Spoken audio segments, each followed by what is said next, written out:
Hey, I'm Kelly. If you love cars as much as I do, you're in the right place. From drifting car days to uncovering the world's most iconic rides. Gear up and subscribe to Drive with Kelly for non-stop car fun. This is one of the boldest and possibly strangest ideas Ford has put on the table in years. The Mustang Raptor sounds exciting on paper. Take an iconic performance car, inject it with off-road DNA, and turn it into something completely new. But the moment you look closer, you start to realize this isn't just bold, it's risky. Because the Ford Mustang has always stood for something very specific. Low stance, sharp handling, straight line speed, and a balance that makes it feel alive on pavement. It's built for control, for corners, and for that classic performance car experience. That identity isn't flexible. It's the core of what makes a Mustang a Mustang. Now take that formula and flip it. The Mustang Raptor is expected to borrow elements from the Ford F-150 Raptor playbook. That means increased ground clearance, long travel suspension, aggressive all-terrain tires, and a more rugged stance overall. On an off-road truck, that setup makes perfect sense. It's built to absorb punishment, handle rough terrain, and keep moving where most vehicles would struggle. But on a Mustang, it creates a conflict. You're lifting a car that was designed to sit low.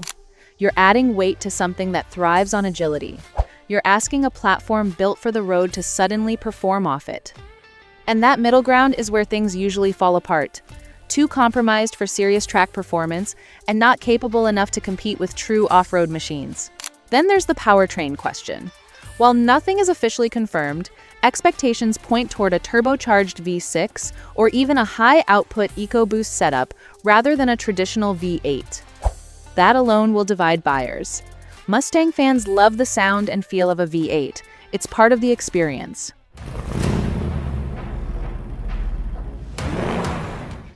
Moving away from that, especially in a vehicle already pushing boundaries, could make it harder to justify. And let's talk about pricing. Adding the Raptor treatment isn't cheap. Suspension upgrades, reinforced components, specialized tires, and unique styling all push the price higher. The problem is where it lands. Because once you get into that price range, buyers start comparing it to vehicles that are purpose-built. For not much more, you could step into a full-size Raptor that delivers real off-road capability without compromise. So where does that leave the Mustang Raptor? In a very narrow space.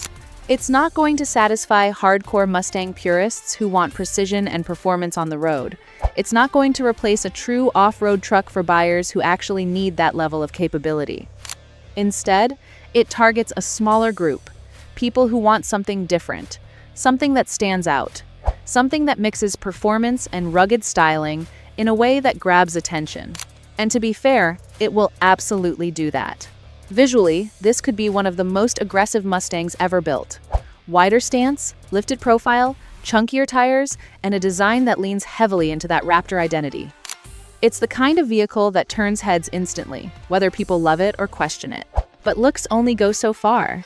The real question is whether it delivers a driving experience that justifies its existence. Because combining two completely different philosophies, sports car precision and off-road toughness, is incredibly difficult to get right. Most attempts at blending those worlds end up feeling like a compromise in both directions. So, is it worth the wait? If you're someone who values uniqueness, wants something that breaks the usual rules, and doesn't mind a few compromises in exchange for that, then the Mustang Raptor might be exactly the kind of bold experiment worth watching. And if this made you rethink where cars like the Mustang are headed, get a sneak peek at 8 police cars. Most police wish they still drove police cars, and the craziest part is that these cars earned a level of trust and respect that newer vehicles are still chasing, now popping up on the upper left of your screen.